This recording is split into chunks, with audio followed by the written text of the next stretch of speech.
everyone. A very warm welcome to another exciting episode of Psychology Talk. And I'm your host, Amreen Nadeem. And today's topic is that winning start within. Mostly, we often celebrate all the achievements, titles, but what is ignored is that nobody talks about what are the sacrifices, what are the pain attached to it. The one who has achieved the success has gone through a very difficult or challenging time in order to achieve that. So today we are going to talk about all the sacrifices, all the pains, and uh, all the milestones that achieved behind uh, uh, behind the scene to achieve all this success. And we have the wonderful guest today. I'm so honored to have Dr. Alfredo Borodowski, a very respected leader and thinker who opens up about his personal journey through depression and mental health challenges. Uh, Dr. Alfredo is organizational consultant, keynote speaker, and best-selling author. So let's welcome Alfredo. Thank you so much for joining us today. Hi, I'm Brina. Hi, everybody. Thank you for having me. Thank you so much for joining. It's truly an honor to have you with us today. Great. So, yeah, thank you. So today, I just gave a very brief introduction that you are an author, you are an organizational consultant or keynote. But tell us about what you do, and then you can talk about that how you end up here. Okay, thank you, Amreen. We talk about in the introduction about sacrifices and suffering, and this is suffering and sacrificing with a good ending, with a great story and redemption at the end. Wow. It's a story of a journey. I was going through a very tough time, which I'm going to share. But today, 10 years later, I am a consultant on positive psychology, the science of what flourishes, science of optimal well-being, and on peak performance, helping people and organizations really maximize their potential to get where they want to get and fulfill their dreams. Yeah. So that's like your work is really impressive, right? Especially you're helping people and you're helping them to take care of their mental well-being so they can achieve peak performance. Your work is quite impressive, but I know that there is a very long and very, I would say, inspiring story that you've gone through some challenges and very tough times. So tell us a bit about your story. Well, there are people who can divide their lives in a before and after, a very short moment that divides your life in two. And that happened to me at 10 in the morning on June 19th of 2013. Oh. I remember that moment when I was arrested. Oh my God. And I was at that point a rabbi in New York of a very prestigious congregation. I have CEOs of major companies. I have half of Wall Street and senior partners of the top law firms in Manhattan, and they were all my congregants. And coming from Argentina, middle class, from Buenos Aires to New York, I and Breen made it. I made it. I had an office facing Central Park. Wow. Then I would go every morning, get my coffee, put my feet on the desk, look through the window, Central Park. Yeah.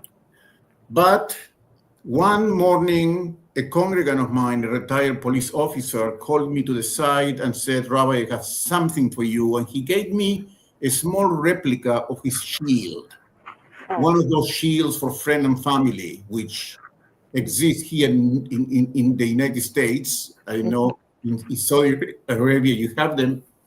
And he said, "With this, Rabbi, you have no problems." Yeah. And I drove the next day. I went through a stop traffic light, not with intention, not intentionally. And when I showed my badge, the policeman let me go. And at that point, I said, "I am part of the police society." And I began patrolling the highways of New York. Okay. Wow.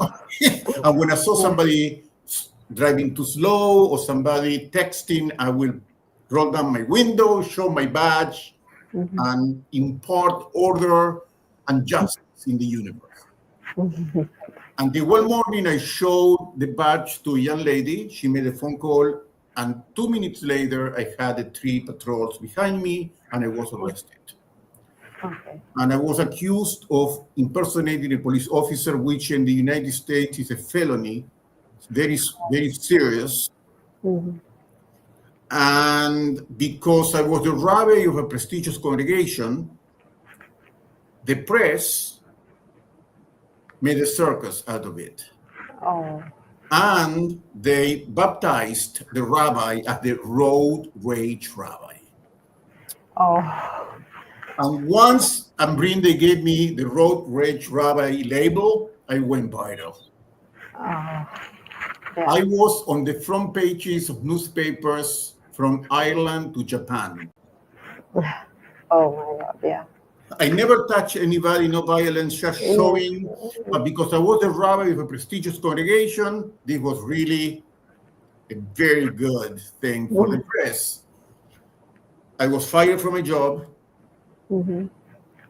and I was hospitalized in a psychiatric hospital. And at that point, for the first time in my life, and I was 53, I was diagnosed bipolar. Oh. And what happened is that I had mania, a big attack of mania, and I went to my psychiatrist and I told him that I was depressed. Mm-hmm. And he gave me an antidepressive, plus my mania, plus the badge. Mm-hmm. I went crazy. This grandiosity of mania, plus the badge, plus the wrong medication. And for 8 months, I had court cases, 4 different court cases, and I was on a couch, Mm-hmm. on a fetal position, not moving, obscurity, suicidal thoughts. And one morning, I felt the force, and I stood from the couch and I walked up to my study, and on my desk, I found something that I do not recall placing there. Oh. I, Okay. I, I can't tell you. And I Mm-hmm. went and I picked it up. It was a yellow folder, Okay. and I opened it. And I found a test on positive psychology I had taken a few years before, and I looked at the results. My top 5 strengths: creativity, love of learning, curiosity, bravery, and perseverance. And something turned within me. I turned from depression to energy, and I went back to school and became a social worker. Oh, wow. In the middle of depression, in the middle of court Yeah. cases, I went back to school. And after I finished school, I went to positive psychology because that saved my life. And I said, this is what I need to do now. Mm-hmm. I need to share the strength people have, because I discovered that 2/3 of people Yes. do not know the strengths. There is at least in the United States, and I imagine everywhere else,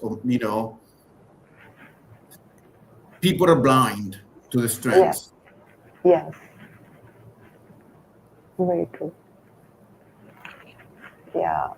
This is like very, I mean, I know this is a very inspiring story that, the way you manage yourself from the deepest, I would say, point, and then you came up again to fight back and you build your life again, which is very, very inspiring. As a lot of people, when they go through tough times or challenges, or when they are at the lowest point, they give up. And that is, I think, that is the most biggest problem with them, that they give up. Once they give up, they accept that they are the failure. But you did not give up. You started, you reestablished yourself from the lowest point to again. Now you have established your career. You are the best-selling author. You are giving keynotes and everything. So it takes courage, I guess. So I would like to ask you that how you build up that courage to reestablish yourself. I know that you just shared that you got that the positive psychology note, and when you found that you have strength, but it takes a lot of courage to come back again. How did you do that? Look, I'm going to give you, I've been asked that question and people get surprised by my answer. Okay. Fear. Okay. My engine, my motivation was fear. Mm-hmm. The fear of not achieving in life what I was meant to be. Mm-hmm. That my illness and my circumstances were going to rob me of my potential. Yeah. I imagine myself in the future looking back and saying, I wasted my gifts, I wasted my life. And that thought made it intolerable to stay put. Mm-hmm. And I believe, Ambrin, that that's a question that everybody has at some point, and people are afraid to talk about, which is the fear of I am now 50, now I am 60, especially at that age, and and looking back and being happy, not with what you achieved, no, but Mm-hmm. that you gave it the most, and you became authentic and authentic, okay, Mm-hmm. and you can live in harmony and saying, I didn't waste the possibilities. I made the best I could make out of Alfredo, and that fear Mm-hmm. is a good one, and it's the one who moved me ahead. Mm-hmm. Yeah, I think at that point in time, you did realize your purpose that, you have to use your talent. But I think there is a dilemma with most people that they don't realize their strength, right? And you also mentioned that almost two-thirds of American do not know what are their strengths. And so what do you do to help them realize their own strength or potential? How can they do it? I tell you even more, and I tell you how in a second how you can get your strengths. But not only that people are two-thirds of people do not know the strength. We know from studies, Mm-hmm. scientific studies by positive psychology, that if you know your strength, you have 9 times more possibility of flourishing just Wow. by knowing them. Yes. By knowing them, if you apply them, you have 18 times more possibility of flourishing, which means that 70% of people are, by just ignorance of the strength, by their blindness, working 9 times below what they could. Yes. That's Now, alarming. okay, Yeah. scary. Yes. Okay. Now, I tell you to your audience how to get the strength. I will help you with that. If they take your smartphone, okay, everybody who's Mm. listening, Mm. take your smartphone and text the word positive Okay. to 33777. Okay, it's as Okay. easy as you could go. Text the Mm. word positive to 33777. I will send you the Mm-hmm. 24 strengths of positive psychology. There are Wow. 24, and I will send you 3 questions that in Mm. 10 minutes you're going to be able to discover your top 5 strengths and Wow. 2 or 3 exercises to apply Mm. them Mm-hmm. in order to go into 18 times flourishing. Then Okay. because that's what I do. I go, people ask me, what are you, Alfredo? I say, I am an optometrist. Okay. I open people's eyes to their strengths. That's what motivates me every day. And just by this simple way of sending a text, you're going to be Yeah. on the 9 plus. Wow, that's a very generous gift. Which actually takes me a little back instead of taking forward. So I would like you to ask to define that what is actually a strength of any people. What do you call a strength of any people? Well, strength, first of all, let me, just to mention some of the 24 strengths of positive psychology. I mentioned mind, creativity, love of learning, but also leadership, Mm-hmm. forgiveness, gratitude, hope, zest of life, Yeah. appreciation of beauty, auto-regulation. There are 24. And everybody has top 5. Okay. We call them the signature strengths. And when people apply the signature strength, they feel energized, motivated, authentic, Mm-hmm. Okay, we feel that we are comfortable. Most people apply the top five strengths because you feel that way. But in many situations, we are forced to use the ones we don't, and we put ourselves in those situations. Yeah. And then we suffer and we feel exhausted and we don't know why. Mm-hmm. Then people who choose the wrong job, the wrong career, the wrong friends. Okay. Yeah. Once you know your top strengths, you move from the unconscious to the conscious. Yeah. And you can use your top five strengths with intentionality. Yeah. Okay, even if you've been using them naturally because they're natural to you, it is difficult to do it naturally and to do it with intention, with a plan, with an objective.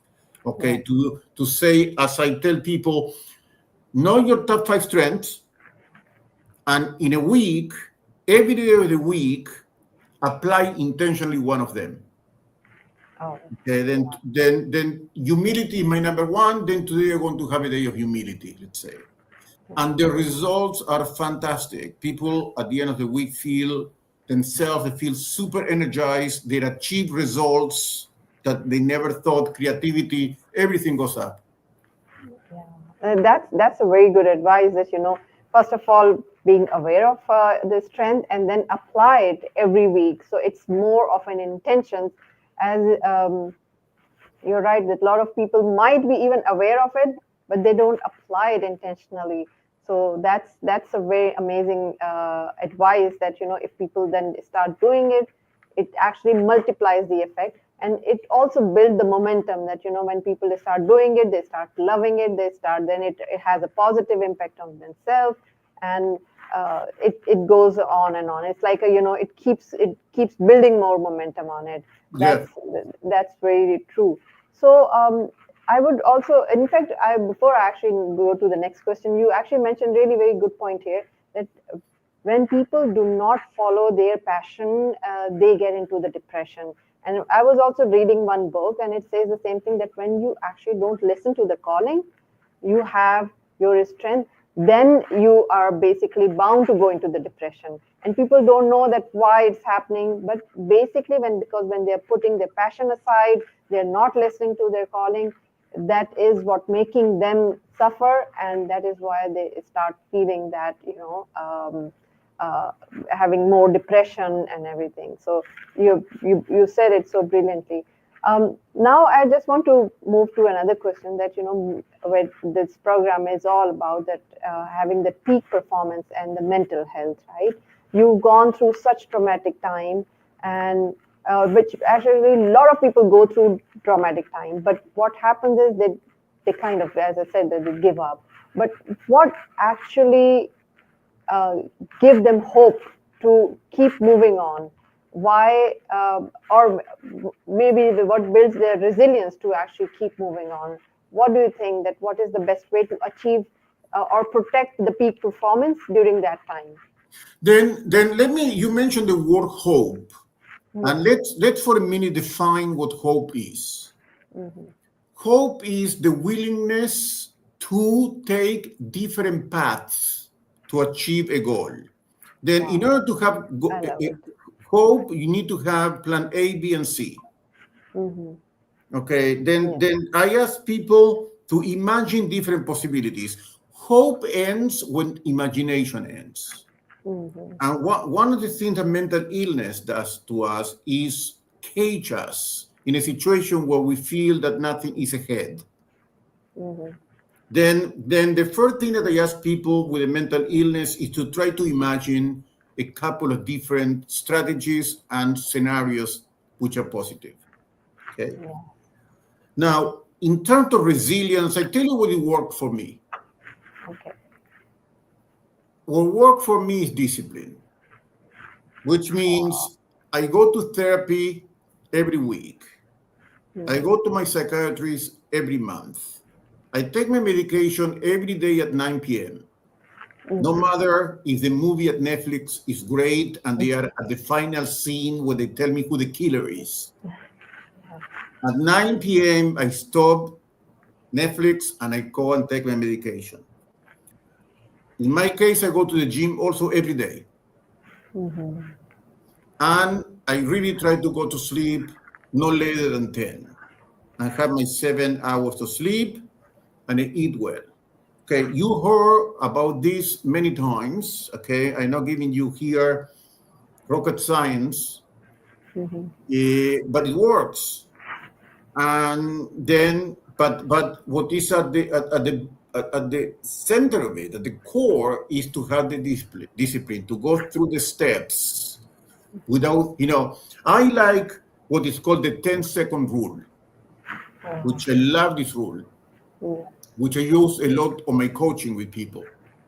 Then an airplane, a big airplane, in order to take off, has to go, let's say, 10 seconds through the runway with the engines at full force. And then it flies.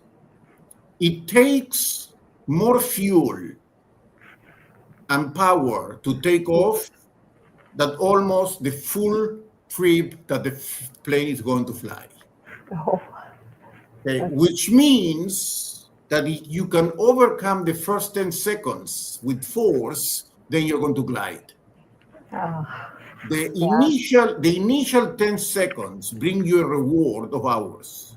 Then usually we don't go to the gym and we don't take the medication because there are 10 seconds where we have to exercise absolute power. And then when we do it, we say, wow, this is so good. Thank God I did it. Then we need to take control of the 10 seconds of things. If we take control of those little 10 seconds, we soar. Yeah, I love it. I absolutely love it, because especially the example that you gave about the airplane, it's so relatable that the first step is always the hardest. We all have all the doubts that, oh my God, that how we going to go about it, and everything is just there that is actually keeping us a kind of a border or limitation to us, that we can't go on, or we can't pursue our, and let's say, passion or whatever our goal is. But then when we actually break those doubts and limitation, then we are actually on the momentum. But one thing again, which you actually already said, that it's a discipline. It requires a discipline. You take the first step also with all the excitement, but later on it is very difficult to keep the momentum, that and I think that you already mentioned that it comes with discipline. It has to be a discipline. It's no matter what. Sometimes we don't see any result, but we have to keep going on. And if we have to, as you very brilliantly said, that we have to take care of ourselves, like eat well, sleep well. If you need a medication, then take it properly. So these are the things that are very, very much needed to actually go and have success. Here, I want to just ask that, especially when you went through trauma, and obviously it's linked with mental health as well. So it's very difficult to come back. What misconception, myths you actually think that are associated with mental health and achieving success? Yeah, first of all, discipline. When you are depressed and your life doesn't go the direction you planned, and people reject you and stigmatize you because you have mental illness, it's difficult to have discipline.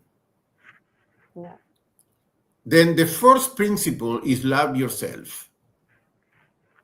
Yes, love it. Whatever situation you are, whatever way they treat you, whatever darkness you are in, you must love yourself. Okay, that's the number one thing. Loving of the self and the permission to be human. Okay, the permission to be human. Now, there are many misconceptions of mental illness. Look, I want to be realistic. People tell me, it's an illness. Okay, some people have diabetes and some people have bipolar. No, I don't see anybody on a ward for a week where they take your shoelace because they think you can kill yourself, and where no. Mental illness is not like diabetes, and mental illness Yeah. is not like any other illness. And we need to be sincere, honest. It's different Yeah. because this is the only kind of illness that attacks who you are, essentially. Yes. Okay? Essentially, who distorts the self. Okay? Then we need to understand the existential and spiritual challenges of mental illness if we want to progress. Then once we understand that what is at stake is identity with mental illness, then we can work with therapists, and if you have counselors or you have religious leaders or family, Yeah. where the reinforcement is not only a reinforcement on the medical end, but it has to be a reinforcement on the psychological, social, and spiritual end, Yeah. where we reestablish identity. I'm reading, last year I read 30 autobiographies of people with mental illness. Oh, wow. Okay, trying to understand what is the core experience that they had despite the different journeys. Yeah. And I wrote like hundreds of index cards. Wow. One index card that is the biggest pile of index card is on the section on the self-identity, losing your identity. Yes. Okay, which is not talked about. I've been hospitalized and I've been in different programs. It was not talk about identity issues and about the self and maintaining integrity of the self. Completely absent. Was all about techniques. Very, very How to, which is absolutely necessary. But there is a whole dimension, which is who you are. What wisdom do you achieve out of the experience? Because we go into the toughest situations, we come out of it. It must be a special wisdom we have to give to the world. And nobody's asking the question to a person with mental illness, how can you be a teacher to others given the darkness you've gone through? And they're not programmed to distill that wisdom and take that wisdom out of us in order to reinforce identity as people who have knowledge, intelligence, and wisdom. Yes, I absolutely love this that you brought this point. I'm really glad. This is like self-identity. It's all the mental health issues I think comes or from when they actually erode the self-identity. They lose their self-identity, and that becomes the again that takes the form of different types of mental illness. I love that. I really like that point that actually that comes up and shows in different ways. Like somebody maybe like maybe diagnosed as like they say bipolar, then manic or schizophrenic or whatever. But it again comes with the self identity because they lose the self identity. That's very very important. I want to also ask that now like you have successfully reestablished yourself, you regain all this success. Of course, it was not an easy journey, but when you look back at your journey, what do you wish that you had known earlier about the mental health? If you had known earlier, what Well, would be the first of one? all, listen to my wife. She asked me 10 million times to go to a psychiatrist. I love my mania. I didn't know that they had mania. I didn't know that was bipolar, but mania give you unlimited energy. Okay, unlimited energy, and I was holding on to that energy desperately. Then I even went to the psychiatrist and I lied and I said I am depressed. Okay, and I was a good liar. Then the first thing, my biggest regret is that I didn't listen to my wife, who knows me well and knew that something was wrong, and was telling me. And today, by the way, I am I don't have problems for many years, but I do all I had to do with discipline. But sometimes, it begins. You can see that a crack is Yeah. forming and something. And my wife immediately says, "I can see something there." And instead of getting upset and saying, stop it, okay, mind your own business, Yeah. I say, thank you, okay, and I assess myself based on her loving objective Mm-hmm. pointing of something happening on me. Yeah. Then that's important. People who love you should tell you. Yes, I think that's really a powerful advice because most of the time people get offended that that they don't want to listen. They say no, there's nothing wrong with us, and they start pointing and then put the blame on themselves, on the other person. That okay, there must be something wrong with them. But I think it's really takes a time, or it maybe to just take a pause and reflect on yourself that what is wrong, and that's wonderful advice. Yes, definitely.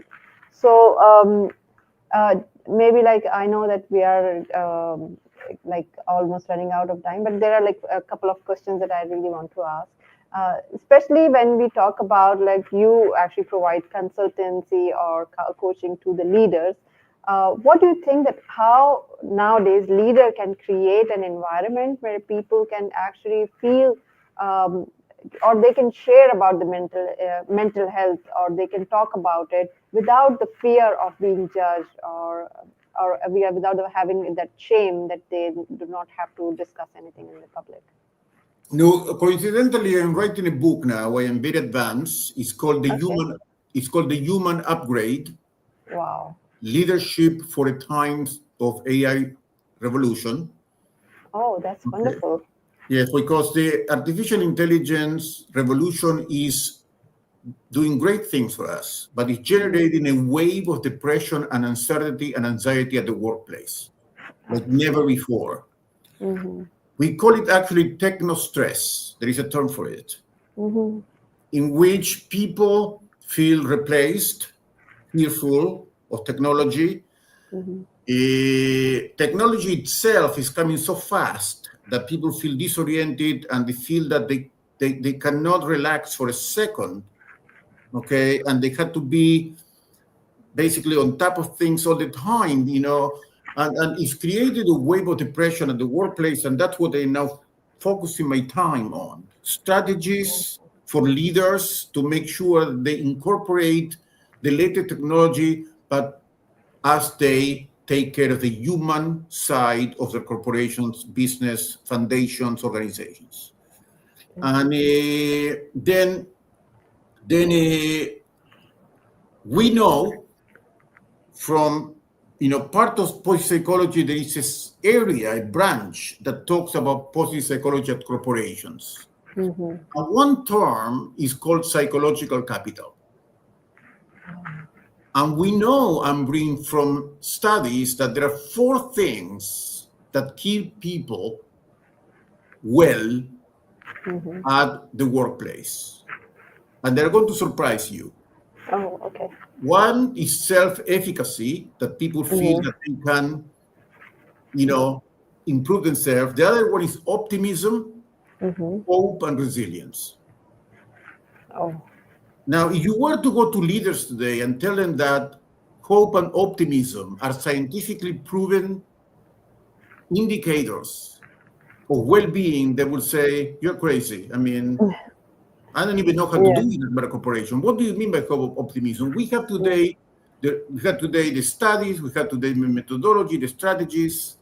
Then the psychological capital has to be raised substantially as the AI revolution enters the scene. Mm-hmm. And then I'm working with corporations to implement self-efficacy, optimism, hope, and resilience as part of their strategy, okay, as they move into the AI revolution. And it is not enough. There is now a fashion that we are going to cure all the problems at the workplace with therapy applications. Yeah. Therapy on demand through an app. Yes. Okay, that's the big thing now. Okay, we're going to give free therapy to everybody working at the company. For sure, you need it because the AI is creating depression, anxiety, uncertainty. Then Yes. you have a technology that creates the problem, and then Yes. you use the technology to solve the problem. Yes. It's okay, a cycle of pervasive. I mean, like terrible. Then Yes. the solution is not on more therapy. The solution, clearly, for those who have mental illness, we need to offer the therapy. But for the group in general, for the company in general, the well-being has to do not with palliative issues, but it has to do with issues of flourishing, of positivity, of purpose, gratitude, optimism, and resilience and hope. Those we know today from science are the way to go for not a healthy organization, also the most productive organization. The most productive ones are the ones who are going to invest on this. Yes, absolutely love that. I think hope and resilience, and you said the optimism, and the first one was also like you said, the four ones you mentioned, right? Hope, optimism, resilience, and self-efficacy. Yes, these are the things that I think are very much needed, especially to create a culture where people feel safe, and they feel, and when they feel safe, they definitely it has positive impact on their psychological well-being, and then of course psychological well-being is linked to the physiological well-being. Google had what is called the Project Aristotle a Yeah. few years ago. It was a Yes. project for the well-being of the teams and the efficiency of the teams. And after doing thousands of interviews on the Project Aristotle, the number one indicator of successful teams was psychological safety. Yes. That they felt psychologically safe in the team. Yeah, that's very crucial. Absolutely. I know we can go on this topic because this is very interesting, and your insights are definitely so valuable and enriching that I'm sure, like I'm enjoying it, and I'm sure audience are enjoying it as well. So, but time is running out. So before we actually close this show, what one piece of advice would you like to give to our audience today? Yeah, people ask me, how can I summarize all I say in one sentence? And I have one. We need to move from fixing to nourishing. Oh, I love it. Okay, we live in a culture where we're trying to fix each other. That we want to go from the broken to the not broken. But positive psychology is about nourishing, from going from here to here. It's about excel, to flourish, okay? Yeah. Then we had to stop this fixing culture that they taught at school, where we always ask what subject the kid is so good at, okay? Let's fix it, okay? And then it happens throughout life, and managers give performance review to fix it. And we know today that the way to go is to flourish, to enhance what is going right. And how do we do that? Every person should have the right to know their 5 strengths. That's the beginning. You know your 5 strengths, the signature strengths, you move from fixing to flourishing in no time. Yes, absolutely. And you have generously offered that, if anybody is listening, please message 33777, right? Yes, it's positive at 33777. And I have also my calendar there. And I always give a half an hour introductory, free, just get to know each other. Okay, then my calendar is also there, a link to my calendar for those who want to go deeper. I love to get to know people. Okay, okay, that's great. And how they can reach out to you? What is the best way for? That's the way. That's the way because they will get all the material on my calendar. Okay, it is available on your website, right? I think yes. I haven't shared your website. Yes. Actually, I don't use a website. I am a believer that I meet with people through my calendar and giving this free gift and through LinkedIn. Okay. Oh, okay, LinkedIn. So I think yes.